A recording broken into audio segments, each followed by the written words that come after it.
afternoon, students. It's our first lecture on functional analysis. That we have already seen a complex number in M1 or M2, you know very well. But here is a complex variable, and we have to study the complex variable. We have to study the function of complex variable, and that is called as a functional analysis. That whole part comes in. So first we see how we define the complex variable. अब जैसे आप लोगों को पता है कि complex number हम कैसे रिप्रेजेंट करते थे, that is z is equals to x plus I Y. What about that x and y? Here both x and y both are the real numbers, and that z is a in terms of x plus iy is called as a complex number.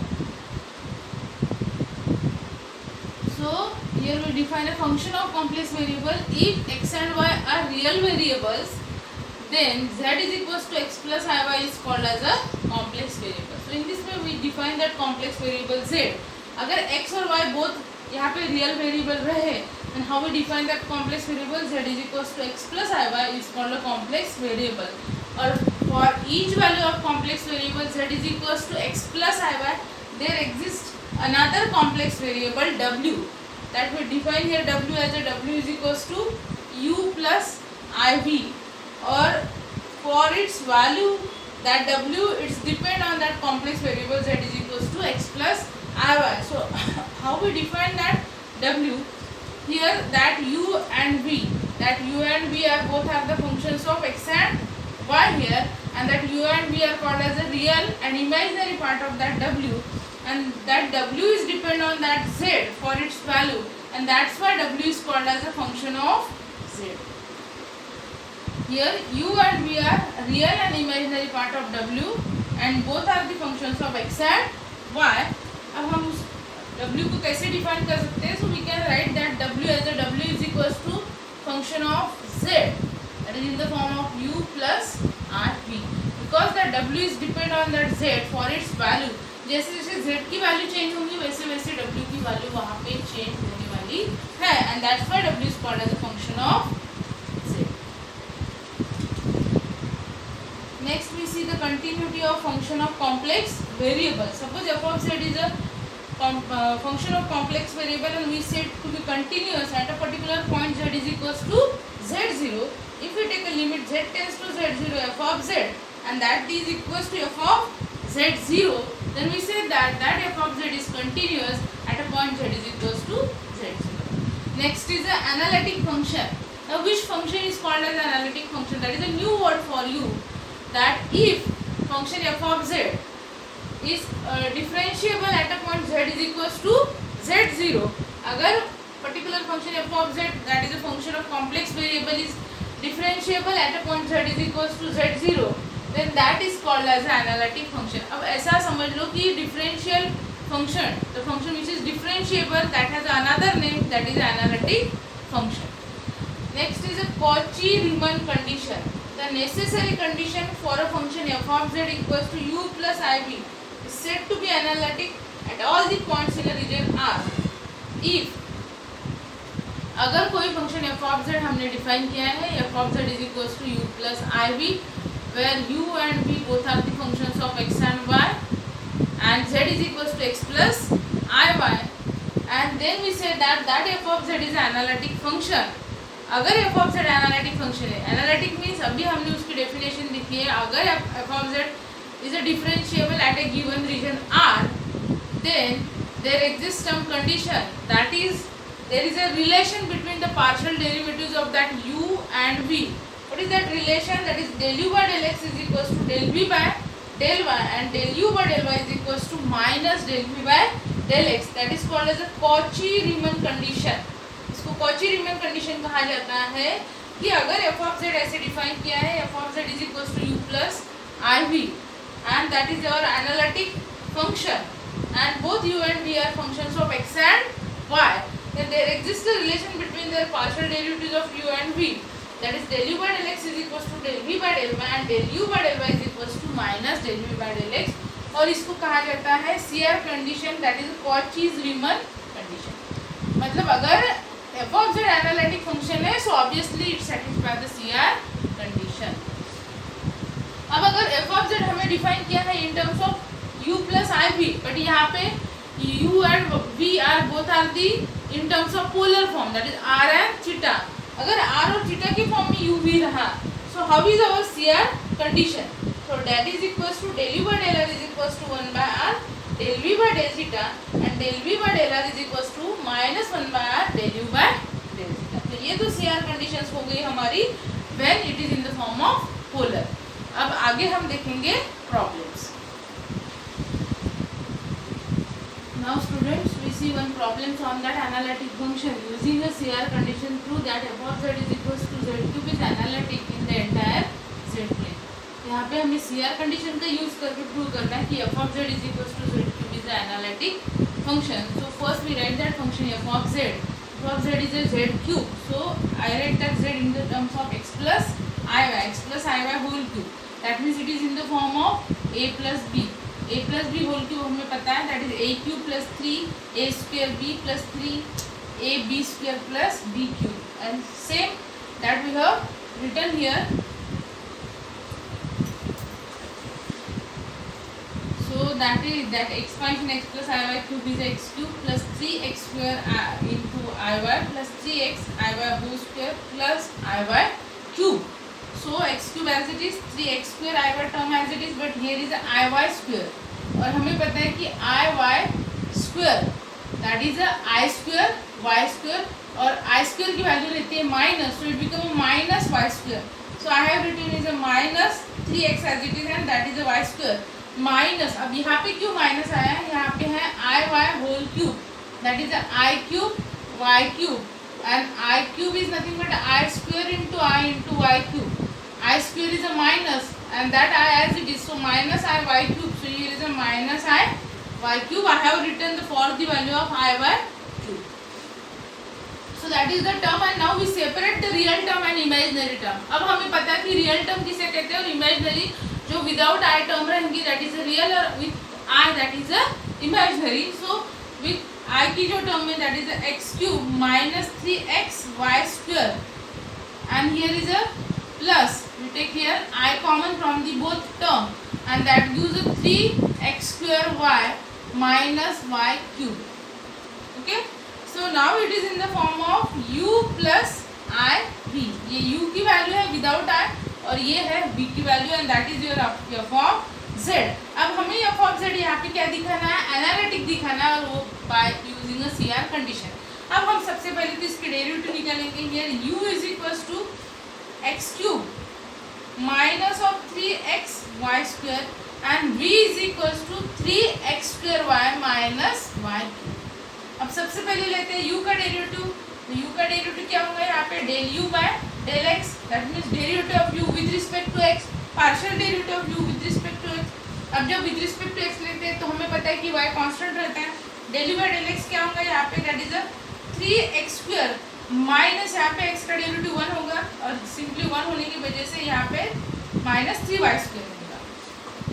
उसके बाद हम लेंगे del u by del y, that is a partial derivative of u with respect to y. अब हमें पता है कि यहाँ पे सिंपली x की टर्म है तो वो 0 हो जाएंगे, यहाँ पे y का डेरिवेटिव 2y हो जाएगा, और यहाँ पे माइनस 3x है, so it become minus 3x into 2y, so it become 6xy, that is a del u by del y. Now we find a partial derivative of v with respect to x and y. So del v by del y. Now what is del v by del y? First we take del v by del x. Sorry.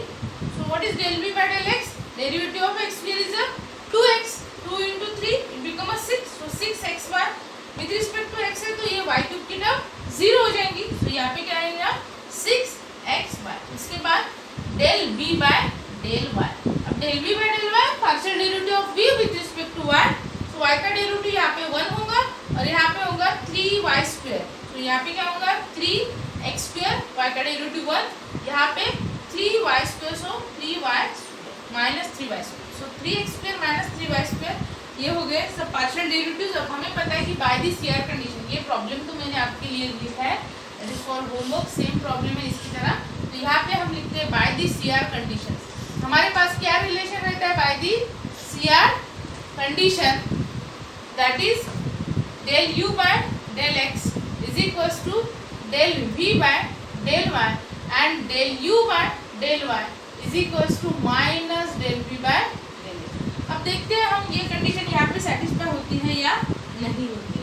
अब del u by del x की value हमारे पास है 3x² minus 3y² और del v by del y की value है 3x² minus 3y²। So obviously both are equal. अब second del u by del y की वैल्यू माइनस 6xy है और del v by del x की 6xy है। So obviously second condition भी यूज होती है। ये रिलेशन हमारे पास रहता है by the CR condition and from a given derivative और from a given result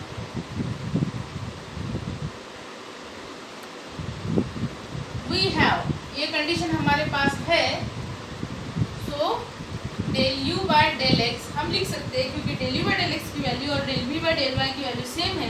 del u by del x and del u by del y are same. So del u by del x is equal to del v by del y और यहाँ पे del u by del y की value minus 6xy है और del v by del x की 6xy। So we can write del u by del y is equal to minus del v by del x. So we write here del u by del y is equal to minus del v by del x. इसका meaning क्या हुआ? इसका meaning हुआ कि CR condition यहाँ पे satisfy हो रहा है। अगर ये रिलेशन हमें मिल रहा है so obviously CR conditions are satisfied and therefore CR conditions और CR इक्वेशंस आर सेटिस्फाइड। अब अगर CR कंडीशन सेटिस्फाइड हो रहे हैं so obviously what about f of z? Yes, f of z is an analytic function and therefore we said that therefore f of z is analytic function. We can say it is analytic. हमें वही पूछा था problem में कि using a CR condition prove that f of z is equals to z cube is analytic in the entire z plane. अब CR condition satisfy हो रहा है that implies f of z is an analytic function। अब कुछ ऐसे point रहते हैं कि जहाँ पे CR कंडीशन तो सेटिस्फाई होते हैं but f of z analytic function नहीं रहता है। बट एक चीज़ हमेशा ध्यान में रखना कि if f of z is analytic so obviously it satisfies the CR condition but it is not necessary every time कि अगर CR कंडीशन सेटिस्फाई हो रहे हैं तो f of z एनालिटिक होंगे। ऐसे कुछ प्रॉब्लम्स हैं वो आपको मैं बताऊंगी but these are basic problems of कि CR कंडीशन सेटिस्फाई है it is an analytic function. So hope you understand that all part that is for your homework. यहाँ पे f of z हमें दिया है sin x cos hy plus I cos x sin hy और हमें ये prove करना है कि एनालिटिक है कि नहीं। सो ऑब्वियसली यहाँ पे भी आपको CR कंडीशंस यूज करनी पड़ेंगी। सो ये तो हो गया आपका u। अगर यहाँ पे इसको f of z कंसीडर करते हैं आप f of z is equal to that function तो ये u हो गया और ये I इंटू v हो गया, ये u और v। So you have to take partial derivative of that u with respect to x with respect to y, partial derivative of v with respect to x and with respect to y and then check that condition is satisfied or not and then if it is satisfied then you can say it is an analytic function. So we will stop here and then we continue with another problem. अब next condition हमें कुछ problem solve करने हैं that is based on analytic function. Analytic function अगर हमें यहाँ पे दिया है कि f of z equals to u plus iv is analytic function u and v both are the functions of x and y। अब सपोज दोनों part में से u सपोज दिया है या v दिया है and we have to find another conjugate function. मतलब u यहाँ पे एक फंक्शन दिया है और v की वैल्यू हमें निकालनी है and we have given f of z analytic. So how to find another function that here v u and v both are the functions of x and y। वो तो रहेंगे कि क्योंकि हम पार्शियल डेरिवेटिव निकालते हैं u v का with respect to x y. अब अगर एक्स वाई की जगह यहाँ पे आर और थीटा रहेगा तो फिर u और v के derivative with respect to r theta आएंगे but generally in terms of x and y. So u and v are functions of x and y. Suppose यहाँ पे हमें u गिवन है and we have to find a v हमें find करना है, u हमें given है and f of z is analytic function. So how to find a v? अब अगर v फाइंड करना है सो कंसीडर हमें यहाँ पे कंसीडर करना पड़ेगा total derivative of v that is a dv। अब हमें पता है कि v and u both are the functions of x and y। अब अगर v x और y का फंक्शन है so how to get a total derivative of that dv? That is nothing but del v by del x dx plus del v by del y dy। इस form में रहेगा total derivative of v। अब हमारे पास तो del v by del x भी नहीं है और del v by del y भी नहीं है बट हमारे पास क्या है? हमारे पास u है। एज u इज गिवन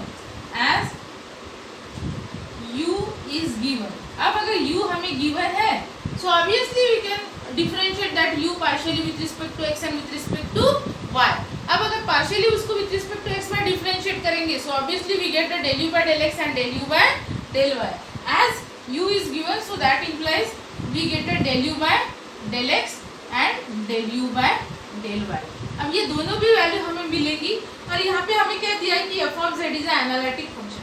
अब अगर f of z analytic function है, so obviously it satisfy the C R condition, जैसे हमने प्रीवियस प्रॉब्लम में देखा है कि analytic function f of z है तो ये सेटिस्फाई करता ही है, that is a necessary condition.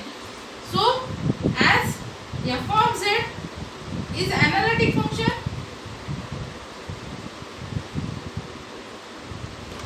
so we have the relation by the CR condition।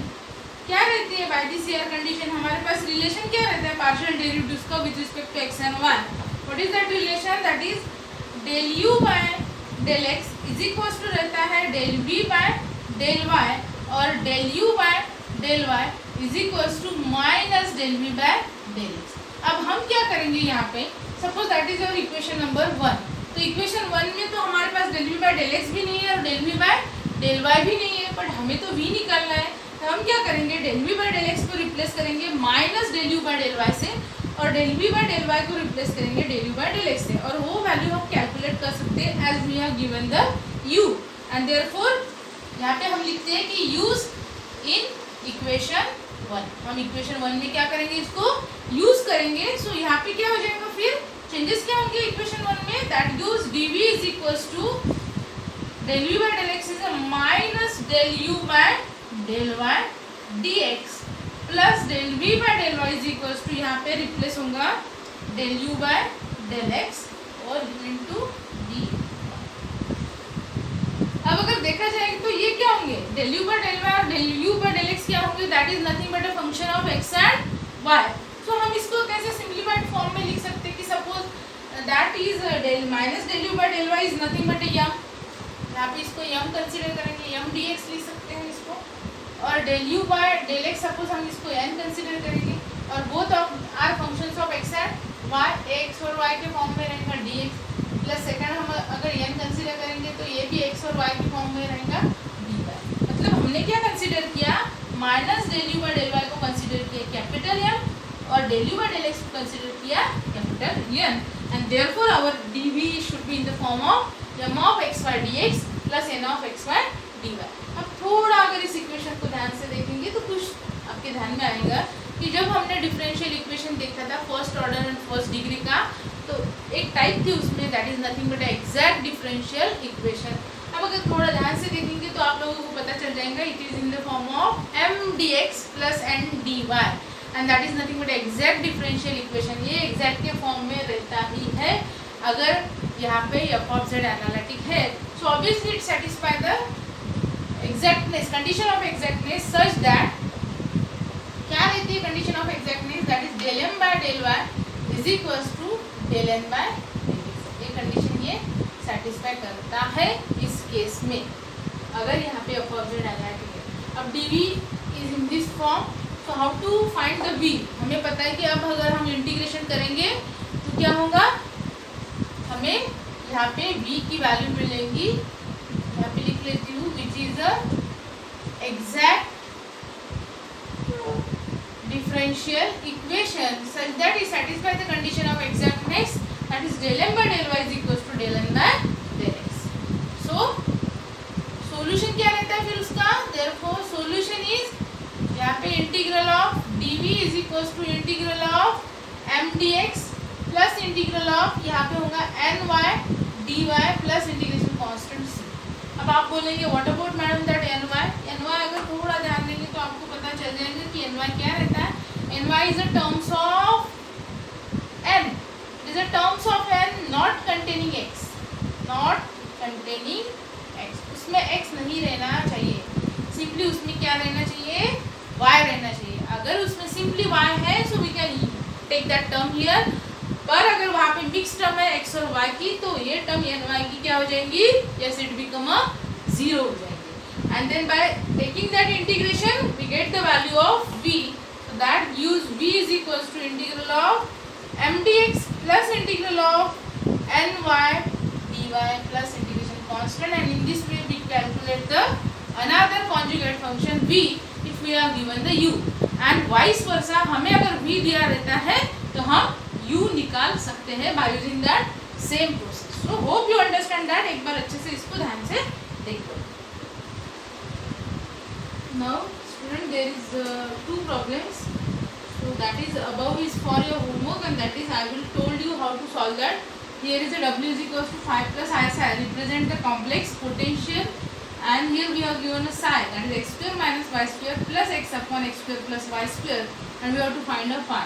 अब यहाँ पे नोट नहीं दिया है हमें कि it is a analytic or not, but that is a analytic function here. Remember ये प्रॉब्लम आता है, यहाँ पे W एनालिटिक रहता है और हमें एक पार्ट दिया है इमेजिनरी पार्ट इसका, and we have to find the real part phi. Okay, so जैसे हमने प्रीवियस केस में देखा है कि how to find one part of the function when another is given. यहाँ पे हमें साइज दिया है, फाइव फाइंड करना है. अब अगर फाइंड हमें फाइव करना है, जो फंक्शन हमें फाइंड करना है, what you have to find five. So consider its total derivative. एक बात हमेशा ध्यान में रखना कि अगर ऐसे फॉर्म में आपका फंक्शन है u प्लस आई बी या 5 प्लस आई सा है, उसका एक पार्ट हमें दिया है और एक निकालना है. जो निकालना है you have to consider total derivative of that, that is a d phi. अब डी फाइव क्या रहेगा, यहाँ पे साई फंक्शन एक्स वाई के फॉर्म में, so obviously phi is also in terms of x and y. So यहाँ पे होगा del phi by del x d x plus del phi by del y d y. इसी form में होगा. But हमारे पास तो अब ये भी नहीं है और ये भी नहीं, बट हमारे पास क्या है, यस हमारे पास है साई. अब साई हमें दिया है in terms of x and y, so obviously we can take a partial derivative of that psi with respect to x and y. So we take its partial derivative. So यहाँ पे क्या होगा, साई हम एज इट इज लिख लेते हैं. यहाँ पे है, अगर नहीं भी लिखा तो चलेगा. We can take a direct derivative del psi by del x. अब पहले तो हम निकालेंगे इसका derivative with respect to x. With respect to x निकालेंगे तो यहाँ पे एक्स स्क्वायर का डेरिवेटिव होगा 2x. With respect to x है तो ये टर्म जीरो हो जाएंगी. और यहाँ पे अगर थोड़ा सा ध्यान से देखेंगे तो यहाँ पे न्यूमरेटर में भी x है और डिनोमिनेटर में भी है, तो यहाँ पे क्वोशंट रूल लगेगा. So first we take a derivative of numerator, that is derivative of x is 1, और denominator as it is, that is x square plus y square minus of numerator x as it is and derivative of denominator with respect to x, that is a 2x. अब denominator में क्या रहता है, denominator का square, that is x square plus y square whole. ये हो गया derivative. अब इसको सिंप्लीफाई करेंगे, del psi by del x is equal to 2x plus यहाँ पे क्या होगा x square plus y square minus 2x. अब x square plus y square minus 2x square, यहाँ पे एक्स स्क्वायर है, यहाँ पे माइनस 2x स्क्वायर है. So x square minus 2x square is nothing but a minus x square. तो ये हो गया हमारा y square minus x square upon यहाँ पे x square plus y square it's whole. तो ये तो हो गया हमारा del psi by del x.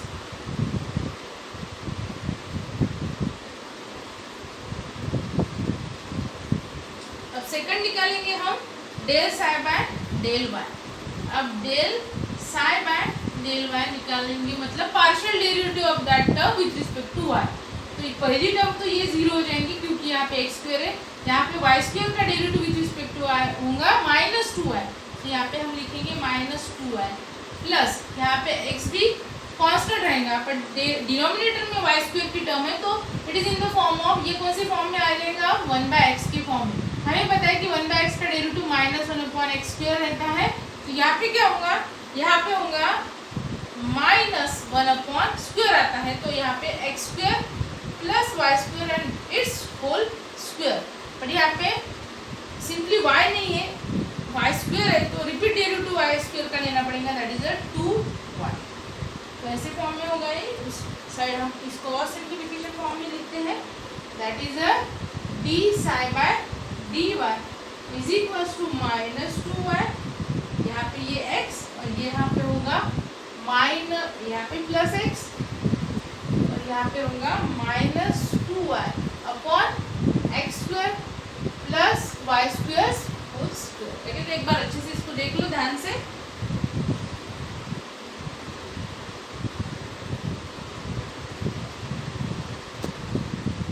अब यहाँ पे ये जो टर्म है x, ये मल्टीप्लिकेशन में है, तो ये क्या होगा minus 2y minus 2xy upon x square plus y square whole.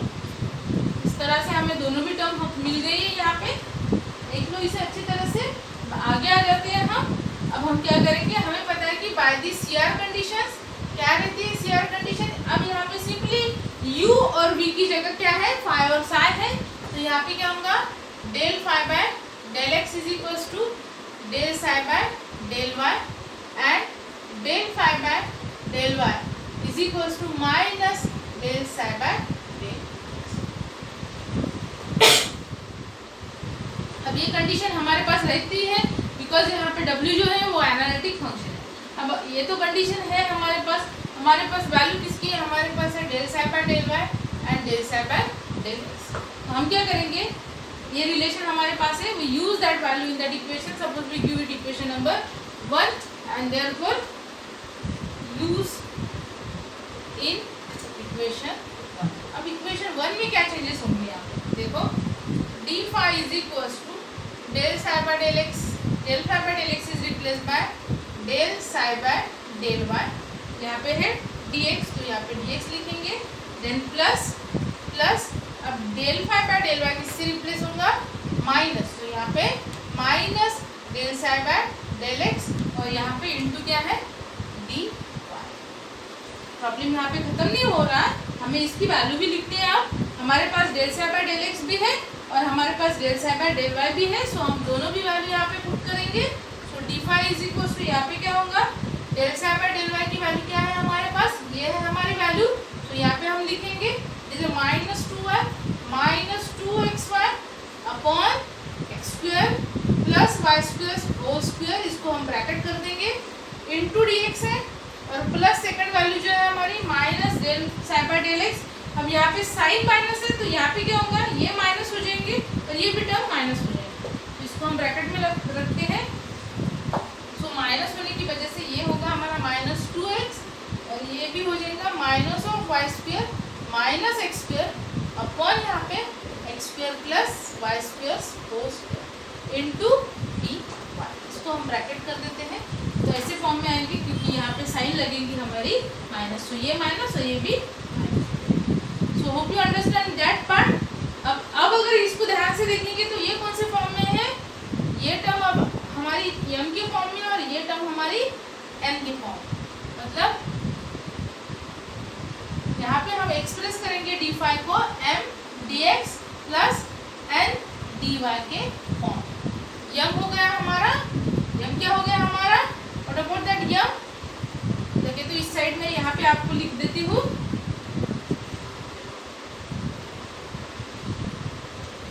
अब यहाँ पे हमने डी फाई लिखा है, हमने डी फाई को इस फॉर्म में एक्सप्रेस किया है m dx plus n dy। अब अगर ऐसे फॉर्म में आ रहा है तो which is exact differential equation, exact रहता ही है अगर वहाँ पे एनालिटिक फंक्शन आ तो, और कंडीशन एग्जैक्टनेस से सेटिस्फाई भी होती है, del m by del y is equals to del n by del x। अब रहा यहाँ पे कि m क्या है, m is nothing but that minus 2y minus 2x upon x square plus y square whole square, और n क्या है हमारा, n is nothing but minus 2x minus of in bracket यहाँ पे y square minus x square upon x square plus y square whole square. अब इसका solution कैसे निकालेंगे, अब अगर ये एग्जैक्ट है as d phi is equals to m dx plus n dy। So obviously what is the solution, therefore solution is क्या रहता है सॉल्यूशन एग्जैक्टनेस का, दैट इज यहाँ पे इंटीग्रेशन तो होगा ही डी फाई का, यहाँ पे क्या होगा, it is the integral of m dx plus यहाँ पे होगा n y dy plus integration constant c।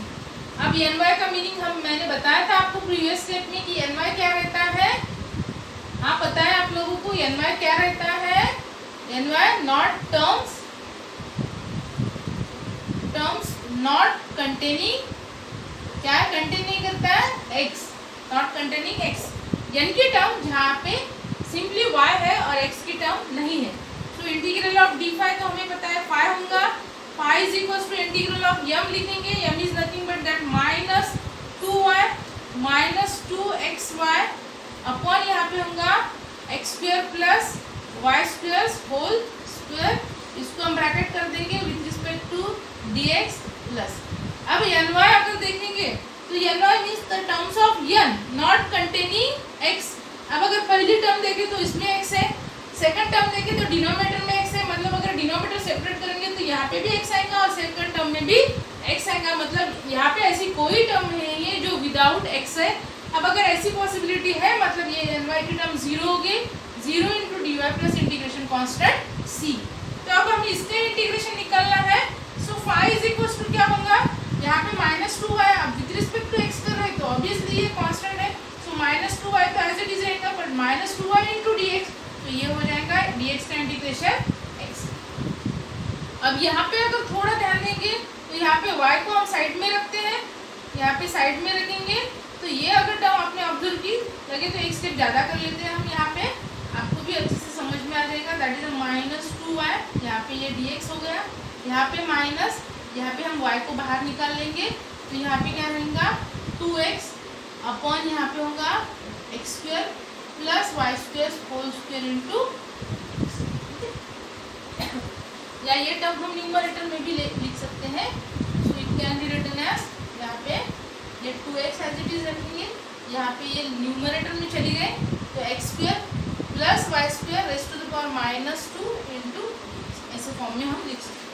अब सेकंड टर्म का तो हमें फर्स्ट टर्म का पता है -2y कांस्टेंट dx का इंटीग्रेशन x, यहाँ पे -y को हमने बाहर ले लिया। अब विद रिस्पेक्ट टू x से अगर थोड़ा सा ध्यान से देखेंगे, इस ब्रैकेट को आप अगर ध्यान से देखेंगे तो आपको पता चल जाएंगे कि यहाँ पे y स्क्वायर तो कांस्टेंट टर्म है, x स्क्वायर का डेरिवेटिव आता है 2x और वो वहाँ पे प्रेजेंट है, मतलब ये फंक्शन कौन से फॉर्म में है, तो ये फंक्शन है इन द फॉर्म ऑफ, कौन से फॉर्म में आ रहा है ये function, integral of f dash of x into f of x raise to the power n, मतलब एफ ऑफ एक्स हो गया x square plus y square, और एफ ऑफ एक्स का derivative with respect to x that is 2x, यहाँ पे है f of x raise to n, तो n की वैल्यू हो गई यहाँ पे -2। अब ऐसे फॉर्म में रहता है हमारा फंक्शन, तो इसका उसका इंटीग्रेशन रहता है f of x raise to n plus 1 upon n plus 1। तो अब उसका इंटीग्रेशन क्या होगा, we write in the next line that is phi is equal to -2y तो as it is with respect to x है तो x dx का integration x minus y as it is. अब अगर यहाँ पे ये फॉर्मूला यूज करेंगे आप लोग तो f of x raise to n plus 1, मतलब that is your f of x, और एफ ऑफ एक्स का डेरिवेटिव 2x और उसका power -2 that is n, so -2 plus 1 upon -2 plus 1, तो यहाँ पे क्या होगा x square plus y square raise to the power -2 plus 1 that is -1 upon -2 plus 1 that is again -1 and plus integration constant c। अब और एक स्टेप यहाँ पे अगर सिंप्लीफाई कर देंगे तो ये होगा -2yx minus minus become a plus, और ये होगा y upon x square plus y square plus integration constant c। तो यहाँ पे -2yx माइनस y, इसका integration x square plus y square raise to -1 upon -1 plus integration constant c। So next line में as it is, यहाँ पे ये term यहाँ पे माइनस है, minus minus become a plus, ये y और rest to the power minus होने की वजह से ये ब्रैकेट डिनोमिनेटर में चली गई, that is x square plus y square plus integration constant c, and in this way we get the value of that phi. Hope you understand that. So from this psi we get the phi, and we are given that w is equals to phi plus I psi is an analytic function, is a complex potential. And there is one another problem, find the analytic function w equals to u plus iv. v आपको दिया है और हमें w की value ये निकालनी है, w is equal to u plus iv। तो ये तो v है, यहाँ पे आपको निकालना है that is a u, you have to find a u, और u की वैल्यू यहाँ पे मैंने पुट की है, आंसर दिया है that your u should be y upon x square plus y square minus sine hx sine y, यहाँ पे ये है cos hx cos y। So I hope you understand all that part, और यहाँ पे हम अब स्टॉप करते हैं, पूरा प्रॉब्लम अच्छे से रिवाइज करो।